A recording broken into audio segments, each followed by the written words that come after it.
motor sa piloto na paraan. Pumasok sa jet na parang laruan. Maliit na cockpit na makintabang kulay abo, habang ulap ay mabilis na sumasabay sa mundo. Ho, ho, ho, ho, ho, ho, ho, ho, ho. Umungol ito sa langit. Ngayong araw may bakas ng usok na naiwan sa hangin. Mga batan ay kumikislap sa galaw, habang loops at spins ay nagsimulang sumabay. Ho, ho, ho, ho, ho, ho, ho, ho, ho, ho. Sigaw ng saya ay huray sa himpapawid. Ang jet ay lumipad ng walang pahinga. Ang langit ay naging kanyang racing arena. Ho, ho, ho, ho, ho, ho, ho, ho, ho, ho.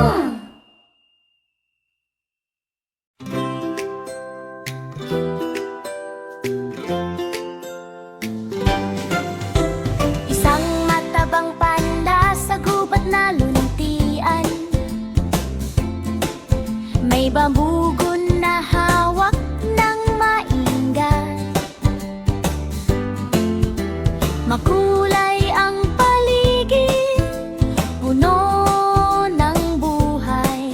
Parang larangan na tahimik at tunay. Ang kanyang mata ay matalas at tiyak. Tinututok ang dagat na parang patak. Mga puno ng kawayan ay sumasayaw, habang tahimik siyang gumagalaw. Pop! Tumama ang target sa hangin. Ngumiti ang panda at yumuko ng mahinahon. Nagdiwang ang gubat sa mahinang sigaw.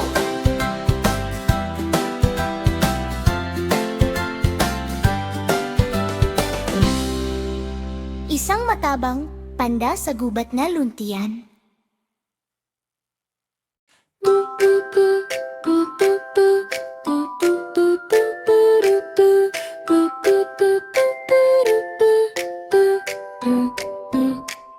Isang matabang kuneho sa nayon na maliwanag.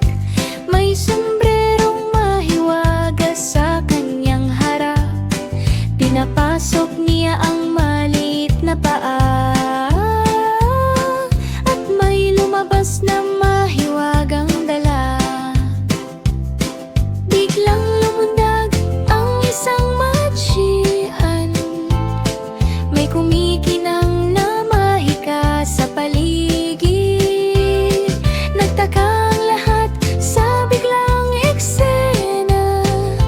Parang orasan ay tumigil sa saya. Sumigaw ang tao ng wow sa paligid, habang ang magic ay umiikot sa hangin. Tu tu tu tu tu tu tu tu tu tu tu tu tu tu tu tu tu tu tu tu.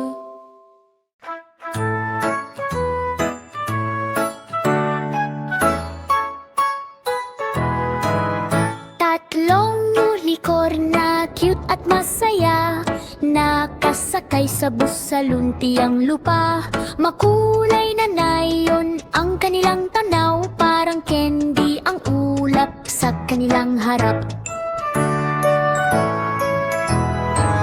May rainbow na buhok at bilugang mata, kumikislap ang paligid sa bawat sandali. Ang bus ay tumatakbo sa burol at lambak, habang saya at mahika ay sabay na tikatik. Ang upuan ay kumikislap sa liwanag, habang paa ay tumutugtog ng masayang galaw. Habang paa ay tumutugtog ng masayang koralon. Tatlong unicorn na cute at masaya, nakasakay sa bus sa luntiang lupa. Makulay na nayon ang kanilang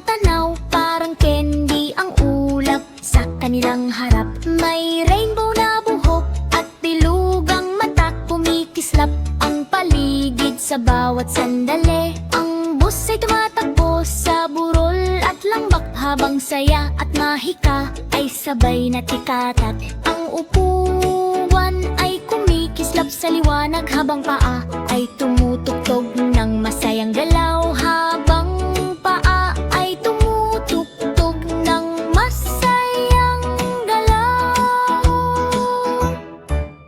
Tatlong hikor na cute at masaya, nakasakay sa bus sa luntiang lupa. Makulay na nayon ang kanilang tanaw, parang candy ang ulap sa kanilang harap.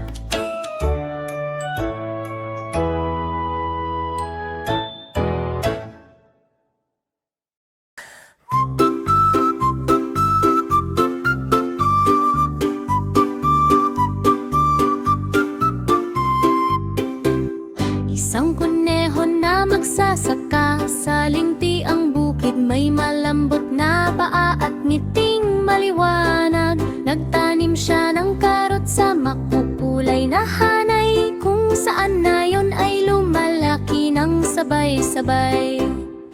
Ang malalaking karot ay biglang sumulpot, parang tore na gawa ng kamay ng kuneho. Ang mga bahay ay sumisilip sa bintana, habang hangin ay sumasayaw sa paligid ng lupa. Ang kanyang mata ay puno ng tuwang totoo, habang karot ay lumalaki sa lahat ng dako. Ang nayon ay nagdiwang sa kabukiran.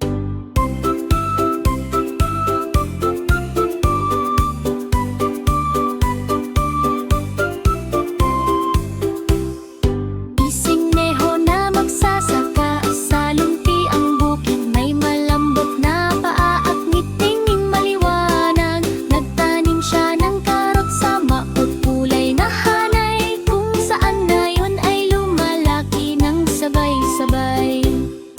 Ang malalaking karot ay biglang sumulpot, parang tore na gawa ng kamay ng kuneho. Ang mga bahay ay sumisilip sa bintana, habang hangin ay sumasayaw sa paligid ng lupa.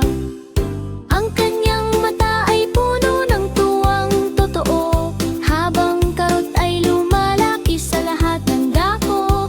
Ang nayon ay nagdiwang sa kabukiran.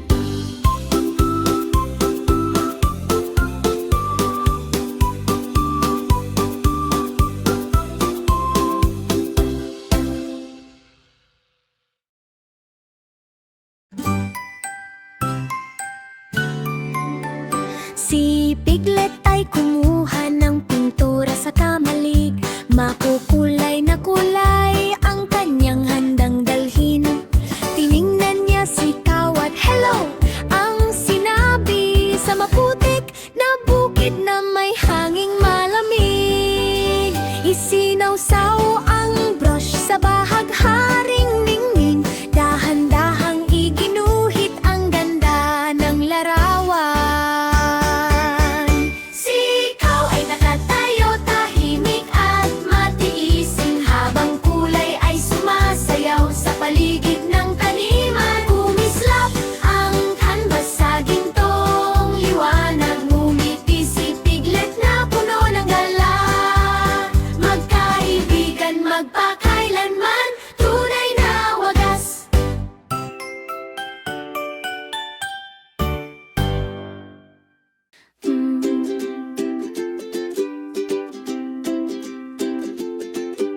Isang cute na soro ang sumakay sa kotse ngayong araw. May sirena na umiilaw at umaaling-aungaw. Ang makukulay na kalsada ay mabilis na nadaanan, habang gulong ay umiikot sa ligaw na takbo. Ang kanyang mata ay puno ng tusong galaw, habang lungsod ay naging kanyang laruan.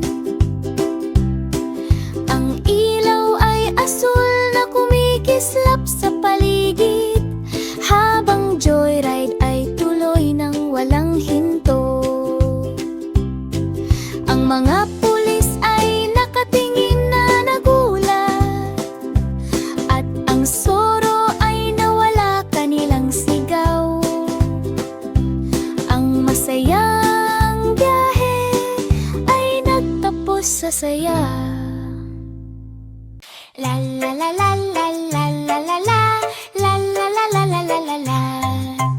Isang golden retriever ang tumayo sa dakilang entablado. May mga bandila at tao sa makukulay na paligid. Mga pinuno ng mundo ay dumating mula sa malayo upang pakinggan ang sasabihin ng presidente. Ang kanyang mata ay puno ng lambing at kapayapaan, habang nagdadala ng pag-asa sa bawat laro at araw. Ang kanyang paa ang pumipirma ng batas na mabadet, habang ngiti ng mundo ay lalong sumisikat.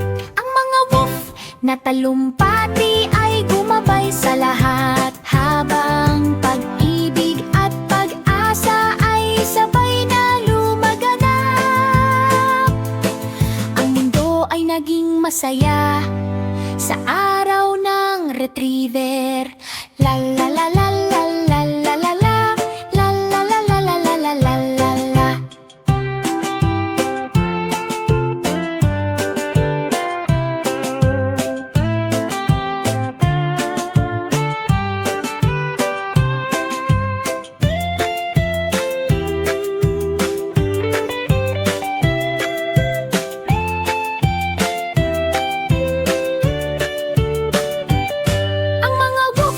Na talumpati ay gumabay sa lahat, habang pag-ibig at pag-asa ay sabay na lumaganap.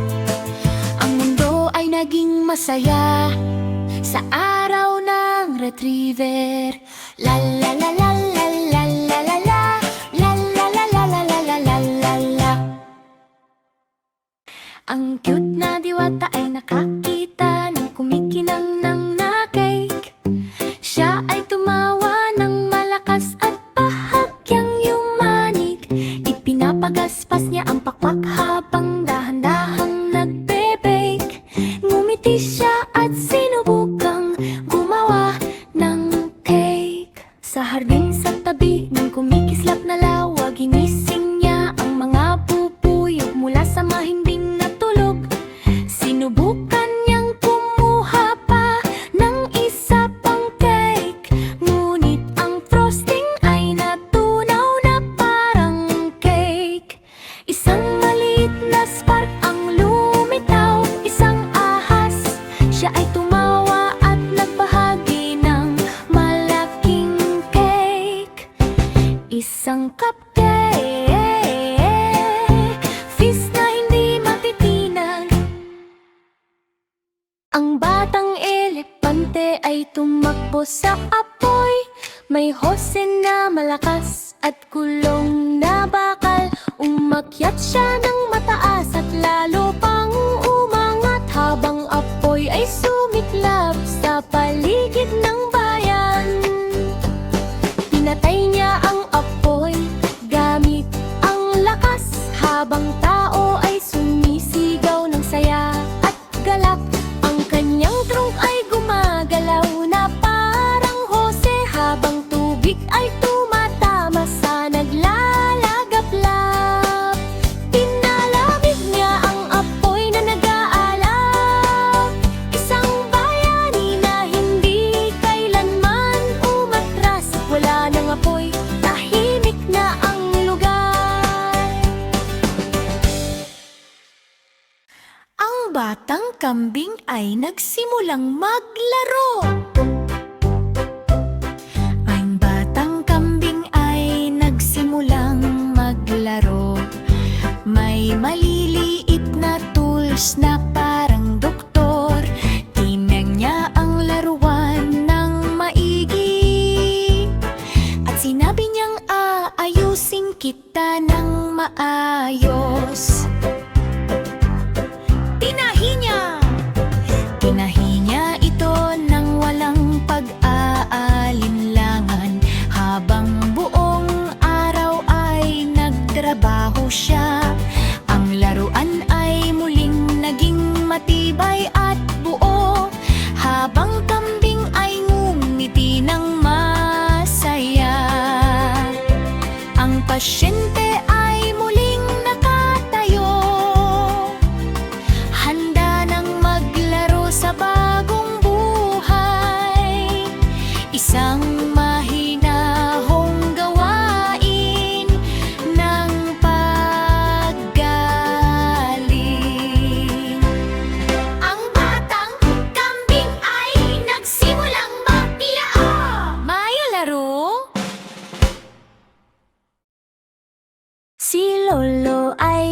pumasok sa araw na masaya.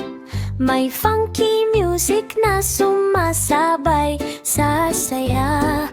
Dumating ang gorilya na handang sumayaw sa gubat na puno ng ilaw at sigaw. Umiikot sila sa breakdance na galaw, habang lahat ay sumisigaw ng hey, hey, wow! Si Lolo ay dumulas sa sahig ng mabilis, parang sayaw ng beats na sobrang bilis. Pumalakpak ang gorilya sa saya ng laban, ngunit si Lolo ang nagwagi sa dulo ng labanan. Nayanig ang gobat sa buong kapaligiran.